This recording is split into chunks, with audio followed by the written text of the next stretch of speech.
life full of its ups and downs. And sometimes those ups and downs lead us to moments where we feel like we're stuck, it's the end of the road, and maybe life is over. But is it ever the end of the road? I don't think so. I think sometimes when we get to the end of the road, it just might be, or it is, the beginning of a new journey, of a new road, if only we knew that path to transformation and maybe also reinvention. It is my pleasure to welcome you to another episode of Chapters, another amazing conversation. And today, that is exactly what we are talking about. What do you do when you feel like you've come to the end of yourself? Nothing seems to be working out. Do you just stay there? Or how can you grow up and go up from there? I'm very excited for the book that we'll be talking about this with, and for my guests. Let me start by introducing the book. It is titled Reinvention, a 21-day journey of radical transformation. I love that word. Transformation is a word I love in life, love, and business. And my guest for today is Mr. Taiwo Adepoju. He's a business coach, he's a management consultant, and he's also the managing partner at Strengths Africa. He's joining us virtually because he's not in Lagos, where we are shooting this from, so he's going to be joining us virtually on the show. Mr. Adepoju, you are welcome to Chapters. Whoa, thank you, Pastor T, for having me on your show. Thank you for being here, sir. Logging in, yes, all the way from Abuja, Nigeria. Thank you so much, sir. How are you today? How are you doing? I'm doing excellently well. I'm really excited to share on your program today. Thank you. And I'm excited as well. I mean, I remember coming across your book. You are not here, so you can't see. But if I showed you, I have marked all sorts of things and written all sorts of things. It's an amazing, amazing book indeed. I mean, people can write books on different topics in the world that exist in the journey of life and living. For you, you wrote Reinvention. Why? What is your journey that led to this story? And I know that you did write it in the book, but for the benefit of the audience, can you please give us context as to how this was born? Awesome. Okay, so thank you. The reality is that reinvention is a continuum, is a continuous journey of life. And what sparked off this book was born out of an experience and a sudden realization that there was a need to share this with a few other people. And so there's a story behind the reinvention, the story of being down to my lowest ebb, the story of being down and out, having lost 3 board positions, sold my cars. The only thing wasn't able to sell was my life. And at that point, it dawned on me, and I started to question my existence. But it wasn't that. There was a singular episode which I referred to as my last $30, where you seem to be down and out, but the people around you cannot even feel the vibes, or cannot even, and cannot feel the energy of your being down and out. And we had visitors as usual. They came visiting, and that instance, the cooking gas, finished. And for the very first time, I never even remember ever having to go and source for gas, because at this point in time in my life, I was owing salaries for over 6 months. Office doors were shut. Salaries, it was just so bad.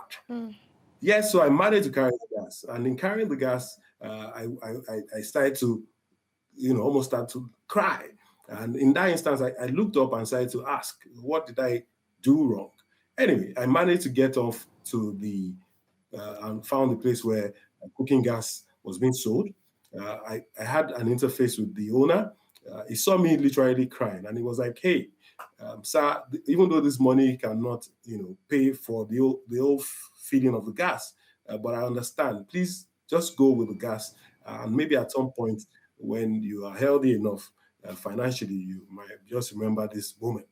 And that started off a different thought, because within 48 hours, I started to operationalize a few things which I democratized in the book Reinvention, which I believe is applicable in life, in love, and in business. Thank you, sir. Thank you for sharing that. And that would just take me right into the book. So you've said you got to a point where you were down, everything was down. You had lived the good life if I can call it that. Better than even good, right? Some might categorize it. And Yeah. then this was Yes. you months down the line. You couldn't pay your staff salaries. You had lost 3 board positions. Your wife had at that point in time had been taking care of the house for 5 months. So she had become Yes. the breadwinner of the family. You have children, you know, so Yes. you start on your day one. So one thing you did in this book is that you broke it into 3 sections, right? And as you said, it's a 21-day Yes, journey. I believe that you want people to take it one day at a time so that they can read it and maybe even do some personal reflection and all of that. So your day one starts with decision. And when I read that, I thought to myself, interesting, because sometimes when you get to a point where nothing is working, the hardest thing you can make is almost that decision, right? So even you ask yourself, what is the decision I'm meant to make? What am I supposed to do? You know, what is this decision about? This decision right now doesn't even put food on my table. It doesn't put the money in my pocket. So let's start from your very first point, decision. What do you mean by decision, and how do you get to that point to even first decide? Okay. So it happens differently for people and Exactly. depending on time and circumstances. But decision is the precursor for any action. It's the preceding part for any action, and it emanates from some of the other things that we'll be sharing on. But you see, people experience the need to take a decision either as a result of a personal crisis or as a result of a need to having reviewed themselves or their position or their business, and they say, hey, can I decide to either change or, possibly, and all of that. And then it also emanates from the point where we interact with people and you see, oh, okay, there just might be something wrong. So for me, this decision was a need to now just nip it in the bud and say, hey, this is not right. And something must change. So And that's for me. if I may ask, what decision did you make? I know you said something must change. So did you decide on a specific course of action, or what decision did you make, if you can share? Okay. Yeah, so one of the key things I had to do before then, I was looking outside. I was looking outside of myself, outside of everything. I was blaming everyone. I was just so emotionally unstable. But I started to inflect to the point where I took a decision that I'm responsible for my actions. I'm responsible for my life. And in that instance, one of the first things I started to do was start to say, okay, I'm still alive. All right. Then I started to, knowing that I'm still alive, I started to, ponder, reflect, recall some of the heroic feats I'd done at that instant. It was almost like the lion and the bear. Okay. So it was me now that conquered the lion now. It was me that conquered the bear. And I started to look at the need, all right, to search within. And it was in searching within just about that time, I got lucky. I went back to listening to some scripture, T.D. Jakes precisely, and he narrated a similar experience. And I said, hey, this is not exclusive to me. This is common to all. And I took a decision. At that instance also, I started to go through the pages online, and I saw something. And right then and there, my thinking faculty was up, and I offered a solution. You see, until we're able to offer solutions, we truly cannot attract the kind of value that we require. And so what was missing was it was clear that I needed to take a decision on creating or solving problems. And that's what I did. And that's what led to, within 48 hours, there was some significant change. So can you decide that I want to be a value creator, a value aggregator? So it starts with the decision. It starts with a decision. You know what I love? And this just takes me right into mindset, because just like you said, you made the decision, and in less than 48 hours, you saw an opportunity, you went for an opportunity, and it opened the door that began your resurrection or your reinvention, if I'm going to use that word. But I think, and taking from your chapter on mindset, and I'm just going to read something you said. You said mindset is a particular way of thinking, a person's attitude or set of opinions about something. It's a mental attitude or disposition that affects the decisions you make and has nothing to do with the color of your skin or your size or anything. It has everything to do with your mind. One of your decisions was you changed your mindset about why or how your condition was the way it was. Clearly. And that completely also changed your perspective, which made you begin to see differently. Because I feel that if you had opened that paper, whatever you saw, you might not have seen the opportunity. It might have been there. But you might not have seen it because you were still blaming the whole world. How do you get to the point of changing your mindset? Because sometimes that's the hardest thing to change. And just like you listed in your book, you talked about education, exposure, experience, environment, which forms all our mindsets. How do you begin to change your mindset? So I love that, that question, particularly because that's one of the critical things that, has left a lot down as to how they think. So what we see naturally is a symptom of the mind. So any reflection is a symptom of the mind. And until you are able to go deep within, just like I did, to start to see that, hey, I'm victorious, I'm purposeful, I'm incredibly optimistic, I started to now move on in that direction. So usually, to develop the right mindset, it still boils down to thinking, which we're going to get into shortly. But there's a thin line between worrying and thinking. And now, if only we can start to feed ourselves with the right material. Okay, if we can only educate ourselves in the right way, if only we can expose ourselves and also reflect on some of our experiences. In reflecting, you can see how you have failed, and then you start to correct those things. And this truly helps, to see that you are tuning your mind to the point where you have a destination in mind, and you can start to move along those lines. Now, bear in mind that some of these things happen, unconsciously, but you must now be intentional as to how you want to progress, and is the cup half full or is it half empty? And someone just say it just needs more water. It's a point of perspective. All right. So have we come to that point where we're able to look at our situation and put on 6 thinking caps and says, okay, what could naturally be the issue? And then, start to reflect. That way we can start to work on our mindset. Remember, this mindset over time, it didn't happen overnight. Exactly. It was based on how our parents, our environment taught us fear, how they taught us to be, restful, how they also made us to stop being curious. All right. So all of that contributed to what we say we have our way of thinking. So once you change your way of thinking, which is the mindset, almost like the way you set your sail on a boat, with a boat, you will be tailored towards achieving great feats. Excellent. And you've talked about thinking and worrying. Get the book to read more about thinking and worrying. I want us quickly go on personal values before we go on a break.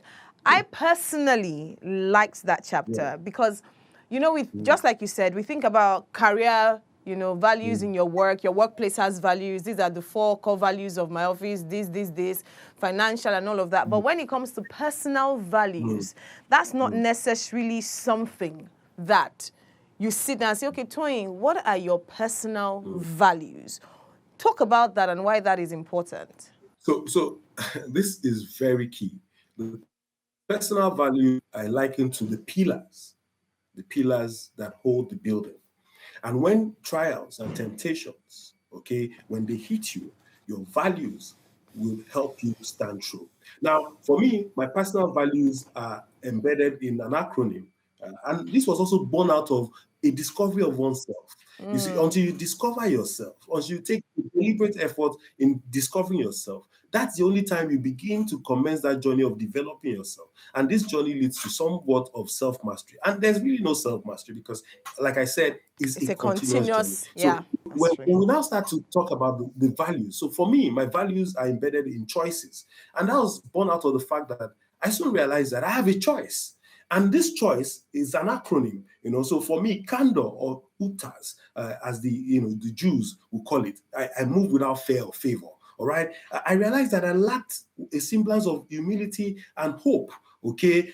I started to inculcate that into my life. And that way I felt that most of the opportunities that I missed was because of my arrogance. All right. Having rised up, so rapidly up in at a young age, moved up, I became arrogant. So I needed to retool myself. I say, hey, you must be humble now. And with humility being the highest level of leadership, you also must be hopeful. I moved on to say, look, you cannot but be optimistic. All right. So that's the O in my choices, and delved on to the integrity. Integrity is integral because you see, it was Warren Buffett that said, look, if every other thing there's the character issue, then please don't hire. So if I didn't get it right, if I was seen as the deal guy rather than the guy that was in their integrity, I would have missed it. And then there's need for compassion, there's need for excellence, then also the need for synergy. And that contains my own pillar of how I now haven't been reinvented, I haven't been morphed to deal with issues that life throws me. Because challenges will come. Yeah. Yes, challenges will come. Yeah. They will come. They will come. And you gave an interesting example of Yale graduates here, and people who had written personal values, who had identified, and those who had not. Yeah. And it was seen that after so many years, the only difference between those that were in the top 3% was because they had written goals, a plan of action for their goals that they also reviewed daily. So it was interesting that you said self-mastery is a continuous thing. You can have some goals today, and even as you evolve in life as well, things change. Yes, and you go back and check it again. Amazing. We have to go on a short break now. And once we come back, we'll just quickly have to jump to section 2 of your book. I noticed that you like acronyms. So once we come back from this break, we'll go into section 2 of your book and talk about the interesting acronym that you put there. We have to go on a break now. This is an interesting and indeed transformational conversation that you don't want to miss. We will be right back.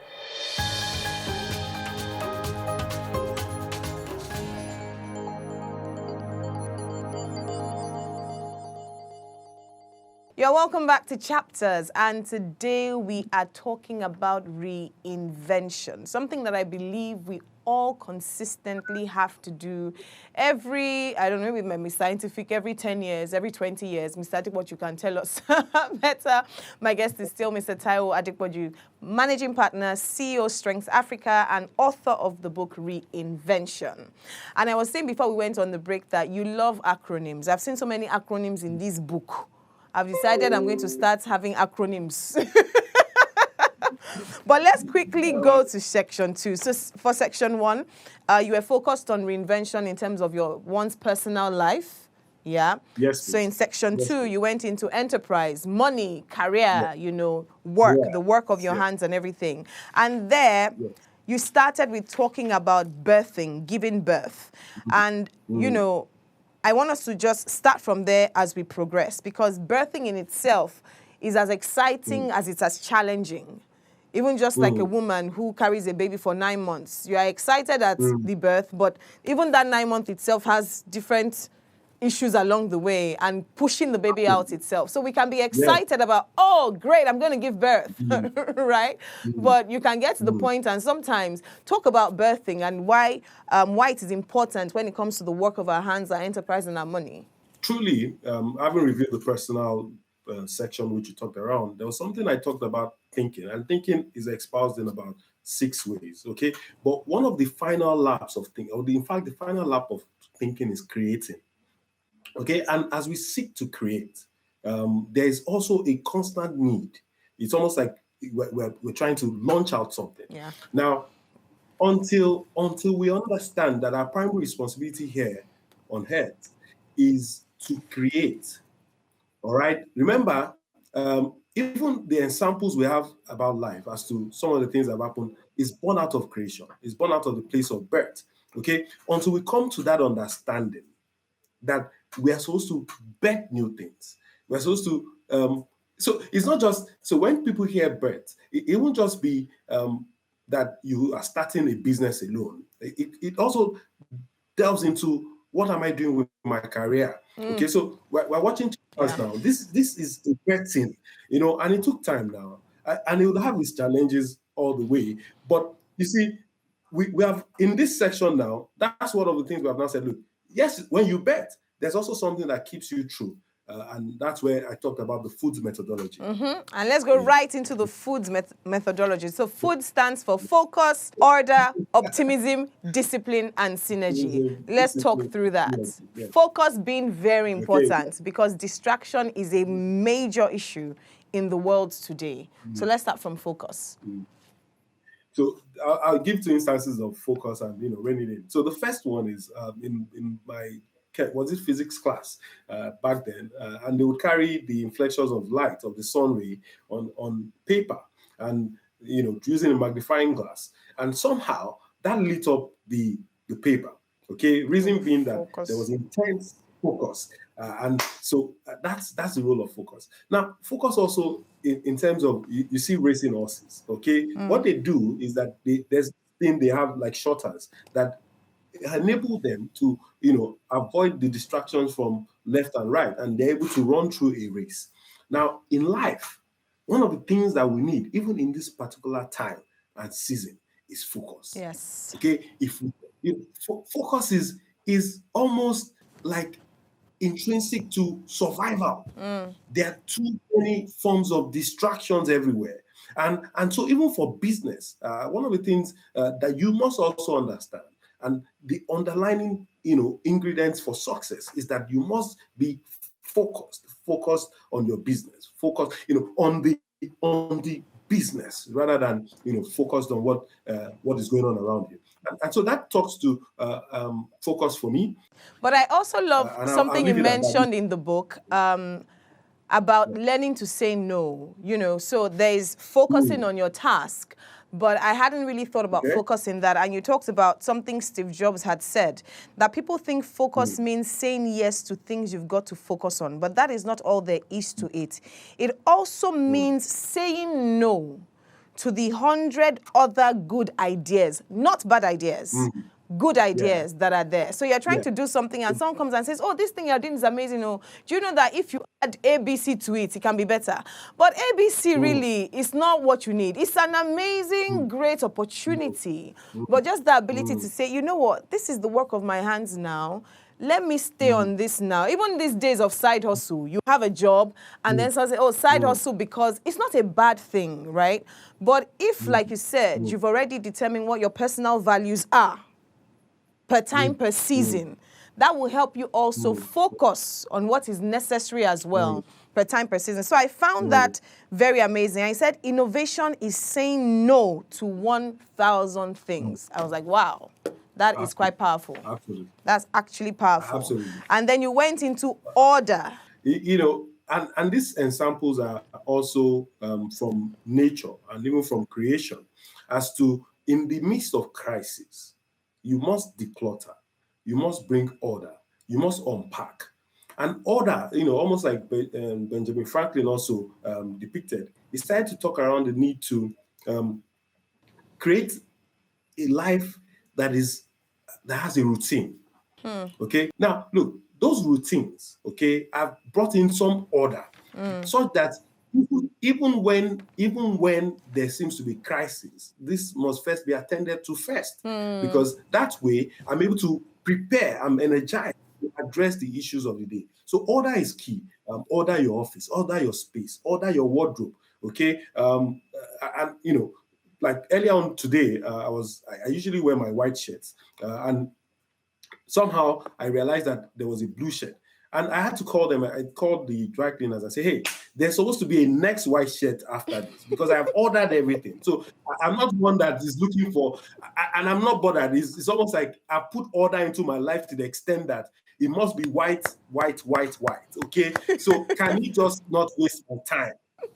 And my children will say, look, Dad, how come you are able to get things done so fast? Okay, while wife is trying to make up, while things are, because everything has been ordered. I know where this is, just I know where that is. I've been able to put that into perspective, and that makes me more effective and efficient. Absolutely. So I think everybody needs some sort of order. Everybody needs order. I'm wearing the blue on your behalf since you refuse to wear the blue shirt. So let's go right into optimism. This you told the story of a shoe factory here that blew my mind. A shoe factory wanted to go and open in some city, and one person got there and said, oh, they are not wearing shoes, so they don't need shoes. Another person got there and said, oh, they are not wearing shoes, so because of that, we need to make shoes. It's two paradigms, right? And sometimes nobody is really wrong. It's how you see life based back on your mindset. Talk about the power of optimism and how that can actually create opportunities for you. Okay, so you see, if there's any prayer you want to pray, it's the prayer to be optimistic. Because see, and that's why hope is intrinsic to every other thing we want to do. And just hoping, knowing that it can only get better, and that all things all work together for my good. And that is that's the core of being optimistic. To saying, hey, I'm on a journey. And it's still tied towards a bit of mindset. Because at that instance, you realize that, hey, this can either be good or bad. Yeah. So you have that example of the shoe, which you stated. A similar thing happened to Richard Branson, and that's how Virgin was started. Virgin Airline was started. There was no flight. And he says, okay, can I not charter a plane? And he says, look, can we not get people that are willing to go to this island? And everybody, just marshaled up. And he just thought of it. Why can't I just create easy routes for people? He took advantage of that challenge, incredibly optimistic, even though it was obvious about the realities, and he took action. We're saying that people need to start taking action. People beyond just even being hopeful and being prayerful about it, but can we start to do? And it's your movement, in any religion, in any tribe, is those guys that start to move, all right, as they hopeful that meets those things that bring about the transformation in their life. So you can be optimistic and be on your bed. In fact, it says, look, if you observe the wind or the weather before you go and sow, you have no harvest. So, guys, you must be optimistic. You must imbibe optimism, and optimism sets you up for opportunities, because that way you always see the good in things. So I absolutely love that. But I think we should just quickly run through the whole FOODS acronym. And the next one is discipline. And, you talked about taking action. Discipline is really not, it's one of those words we don't like. In all of the words, discipline is just one of those. And you said here, without discipline, there can be no radical transformation, which is what your book is about. So let's talk about discipline. Discipline is that bond. In fact, the glue for putting up every principle together. If you're not disciplined about your action, about every of the action, you cannot get results. And so it's almost like fitness. It's almost like going on a journey. You must be disciplined.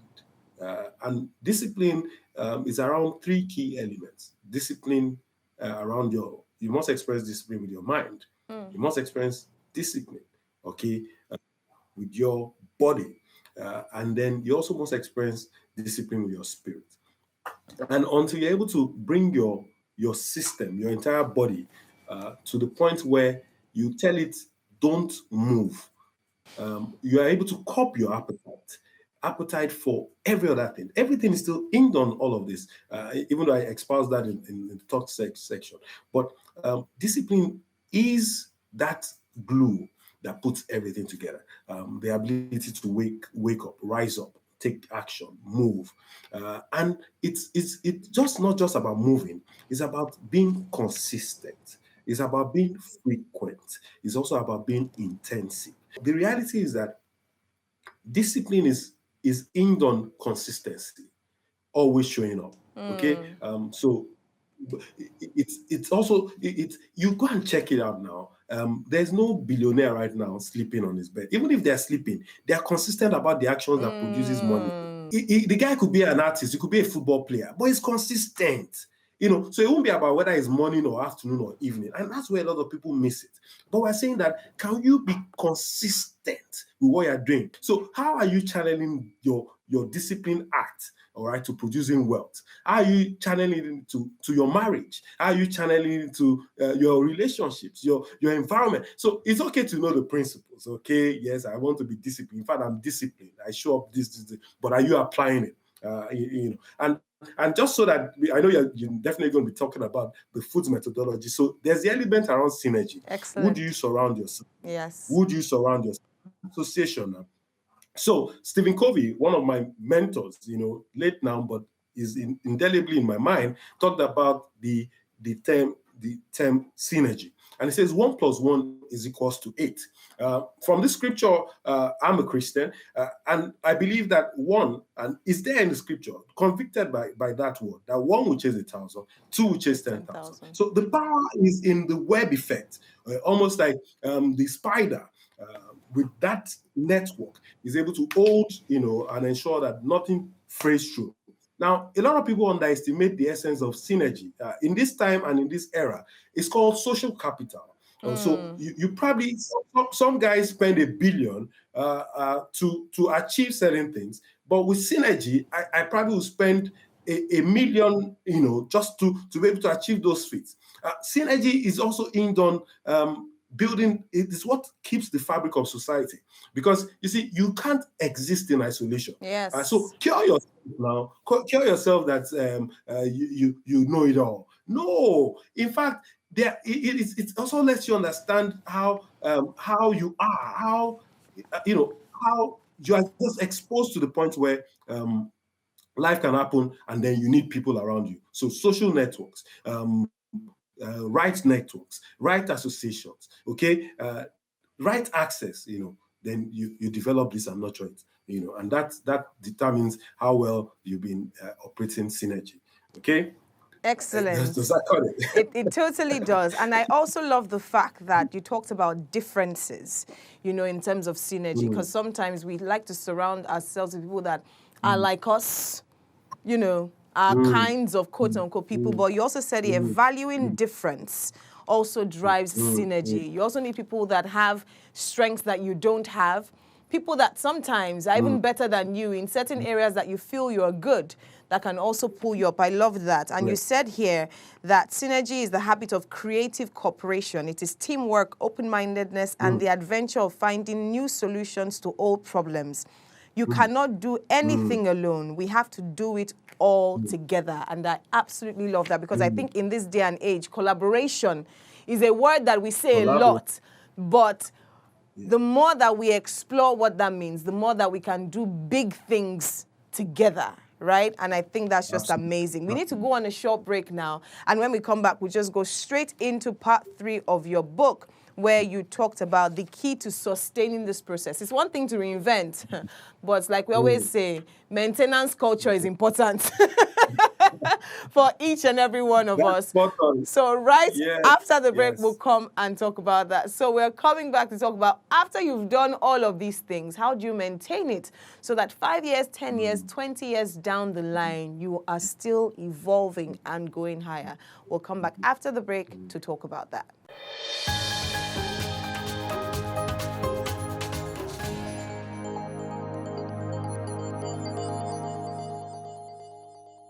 You're welcome back to Chapters, and it's been an amazing transformational conversation talking about the book Reinvention, a 21-day journey to transform your life, love, and business, and speaking with Mr. Taiwo Adepoju.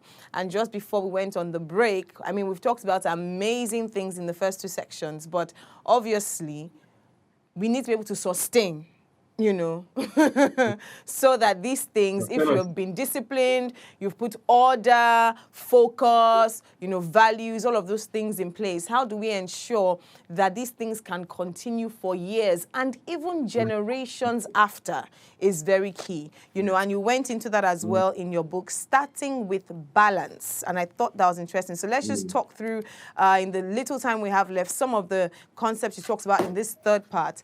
And you talked about balance. What did you mean by balance in your book? Balance is intrinsic to everything we're doing. I usually tell people that you must stand on something. So we have a philosophy we call the claim philosophy.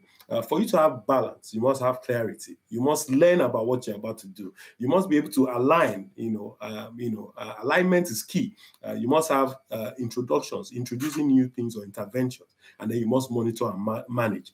Now that typifies how to go on this journey of sustenance, and that's how you also establish balance in your personal, in your profit, in your purpose journey. Now, you can't live your life outside of those three dimensions, else you'll be imbalanced and you'll not be able to make progress. So that should just be my own thoughts around balance. If you need more, read the book. Yes, read the book, because I liked, we won't go into it, but then, you know, you talked about your personal life, being raised by your mother, getting married to your wife at 28, and all the other things that followed after. You get a copy of the book so you know that story.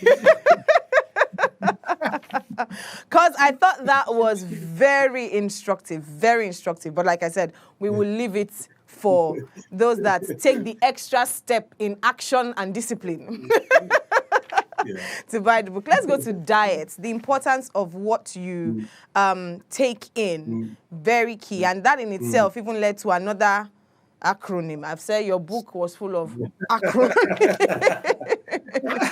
And let's quickly touch on diet. Okay, so diet for me, it was from up. So right now I'm doing a 10 kg challenge, but every principle towards losing weight, all right, or towards keeping fit, is also practicable in all areas of life. Okay, and the moment you start to understand that diet is not just as to what you eat, yes, because that's significantly how you become. It's also about what you feed yourself with mentally.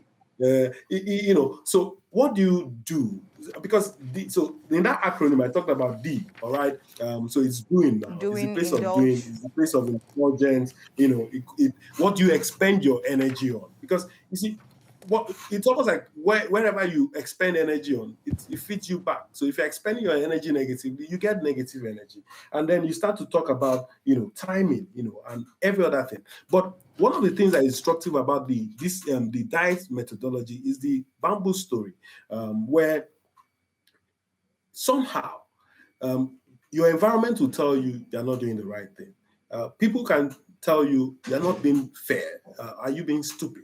But the farmer goes in, having planted the bamboo, Chinese bamboo seed, and stays true, okay, typifying endurance and all of that. And within a space of, within the fifth year, within a space of 6 months, all right, 60 to 90 days, the bamboo tree sprouts up to almost 80 to 90 feet. Now, what happened over time is that you might be taking actions, okay, but there's a breaking point. Almost like also with the metabolism, you would soon now realize that every action that you are taking one day will lead to a breakthrough. So it's almost like eating through a wall. One day the wall will give in, and that's what we call about breakthrough. It's about a plane taking off. Okay, it begins to move up to the point where it breaks through into the air and then it stabilizes. And that's really what diet is. I was saying, can we also start to tune our minds to understand that it's those repeated actions of doing, it's those things that we indulge ourselves in, it's those things we indulge in, and over time, it's those things that we target that truly will give us the results. I like the line where you said, let your assignment determine your diet. I thought that was absolutely amazing.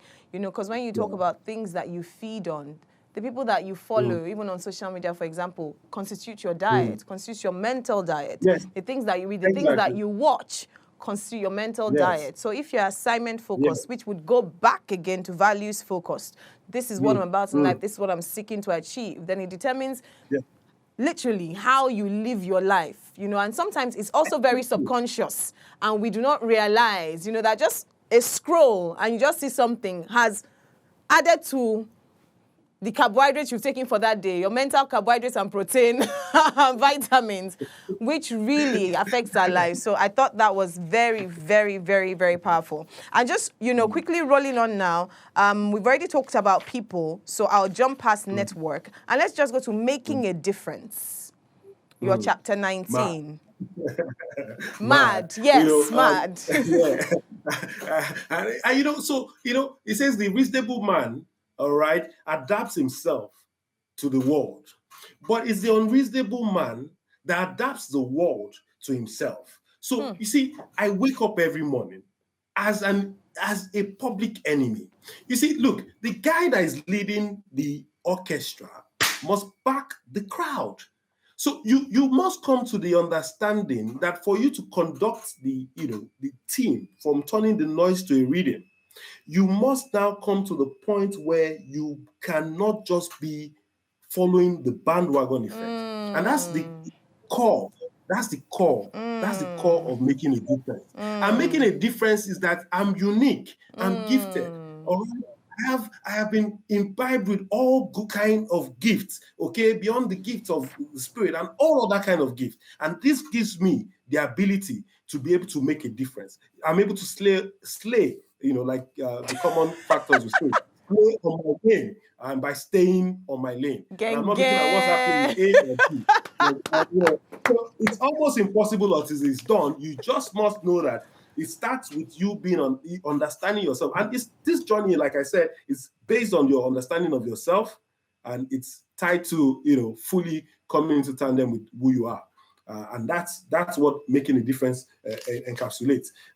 And there are too many stories around that, but it just says, why are you here? Okay, what are your strengths? And as a Gallup strength coach, I tell people about how they can come to discovering themselves, developing themselves, all right, and deploying the best of themselves to making a difference. And I think that will also lead right next into sharing, because part of making a difference is being able to share, which is another acronym again.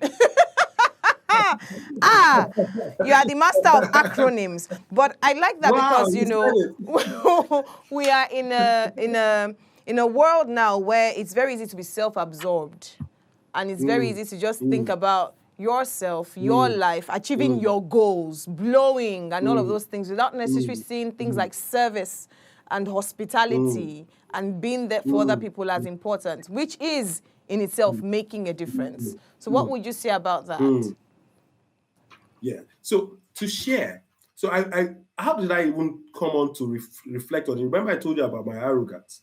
So you can imagine a guy that had risen up in his career to the point where we're doing management buyout, was on a board by 33 boards, was already brokering transactions to some levels.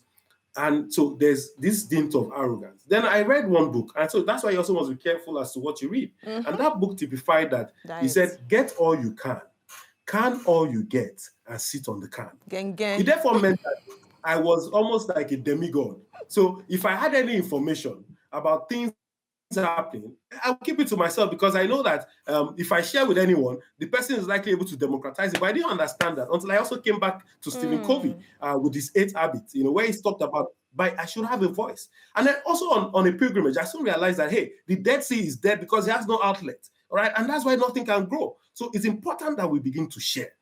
Now, in this generation, there are 3 things that are missing. All right. Even though I've shared in that acronym share, and I started with service, but those 3 things, in this order. But let me talk about service. The share acronym is there, but the top of it is service. Yes. You see, people allude service to being a servant in a derogatory way. You have people that have served, okay, in capacities, and it was in this place of service that they got rewarded. But the children of nowadays, okay, they carry the shoulder now. You mean, why should I carry that? Now, we're not saying you should turn into a slave. We're also saying that, how are you contributing, to making things work? I can imagine your set right now. People, there's a sound person, there's a light person. So there's service now. And in the place of service, there comes recognition. And so we're saying, guys, can we start to serve? And in that service also, there's also the place of sacrifice. And in the place of sacrifice, you soon realize that one of the things that, happens to you when you start to serve and you sacrifice yourself, you're able to fight through every of the things that life throws you. And then we begin to talk about sharing. And let's just take the last one, which I love. I mean, I love many of them, but celebrate. Woo!